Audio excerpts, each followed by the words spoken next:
And joining us now, Jim Pethokoukis, of course, a CNBC contributor, blogger at AEI, and you find his byline over at National Review as well.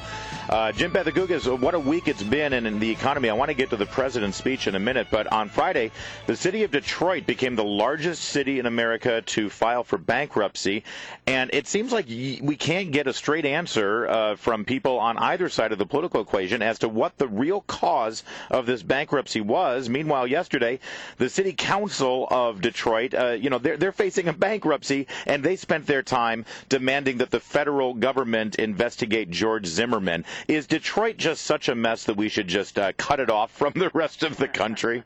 Put it on some sort of proverbial ice floe and push it off into the lake.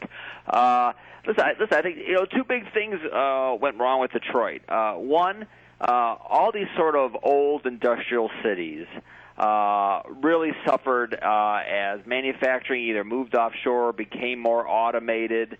A lot of these cities have not made transitions into sort of the new, more information-centric economy. So that's sort of a common problem that's affected cities in St. Louis, Cleveland, Detroit being perhaps the worst example. But they then compound it with being a horribly governed city that focus on things such as monorails and new sports stadiums, and then overpaying and promising too much benefits to their public employees. So you really had sort of this big overall problem, but then it's just perhaps the worst governed city in America. And those are the problems. What to do about it? Well, there is the ice flow idea. Yeah, I think the best idea is just a lot more economic freedom.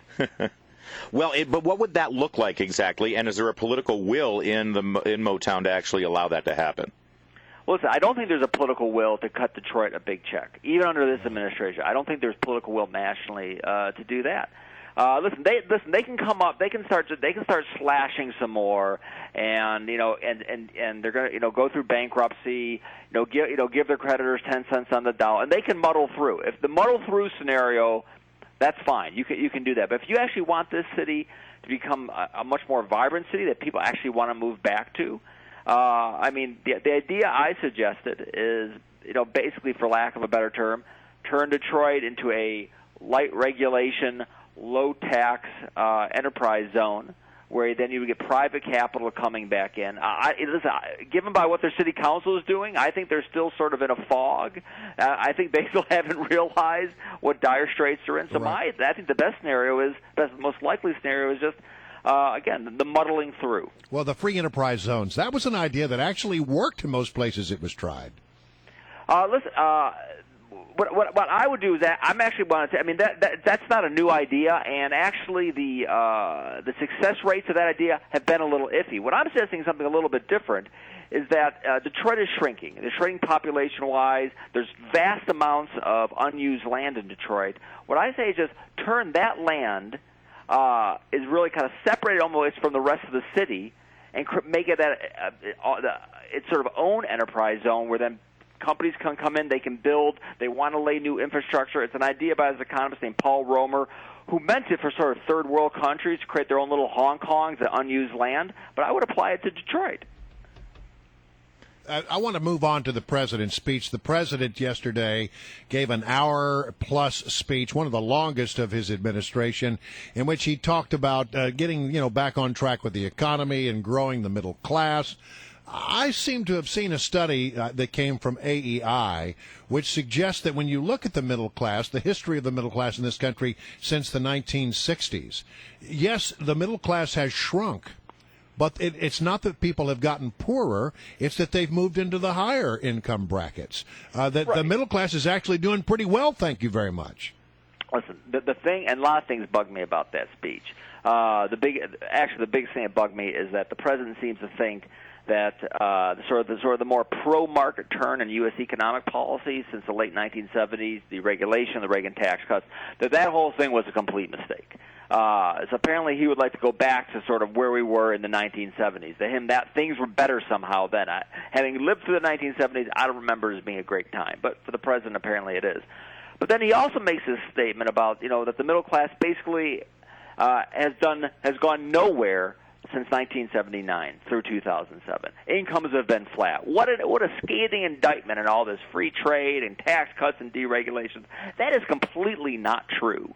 If anything, the real number is probably more like 35 to 50%, probably about 40%. I think that is really the economic consensus, and why the president would continue to use a distorted number to make his political point that, all the deregulation and free market stuff doesn't work. We need to go another direction. To me, nothing about that speech drove me crazier than that. Jim Pethokoukis, can you flesh that out a bit? Because he's basically saying, we need the good old days of Jimmy Carter, right? By saying that it's been bad for the middle class since 1979. You just said it was discredited and phony numbers or suspect numbers. What specifically was suspect about the numbers he was playing with? Listen, he loves the 1970s. Why? Because what was the theme of that speech? It was inequality. All right, and we had less inequality in the 70s. Of course, we also had double-digit inflation, terrible unemployment, two horrific recessions. But what he wants to focus on inequality. The number that he used.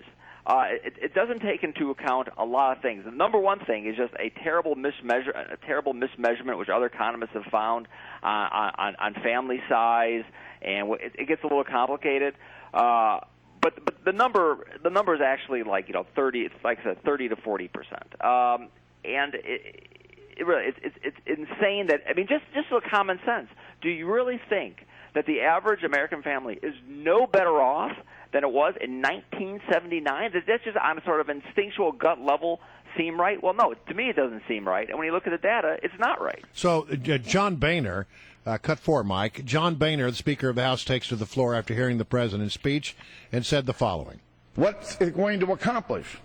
Probably got the answer. Nothing.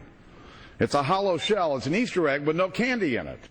The president's speech was a hollow shell, an Easter egg with no candy in it. Do you agree? Did you hear anything in that speech that was new or different or innovative or thoughtful?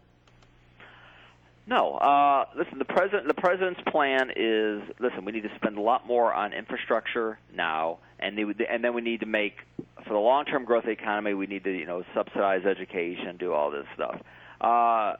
Mentioning unemployment just once. So no, I didn't see any new ideas. I think the basic reason behind this speech was to continue to make his inequality argument and to sort of try to prepare the battlefield for the fight on the debt ceiling in the fall, to paint the Republicans as obstructionists, and that's it. Well, no, there was one other thing, to talk about the phony scandals. Right. Talk about the phony scandals. That was the other reason for the speech. Right. So inoculate himself against that. His approval ratings are down into the mid-40s. So talk about spending, bad Republicans, inequality. It's basically the same. You would not know. Again, they mentioned unemployment only once in this whole speech, that we have kind of this lingering unemployment problem and slow growth. We have an economy which in the second quarter maybe grew 1%, maybe. So we have an economy growing probably at less than 1%. The real unemployment rate far higher than what the official numbers say. And to him, the biggest problem facing us is inequality. Yeah, inequality.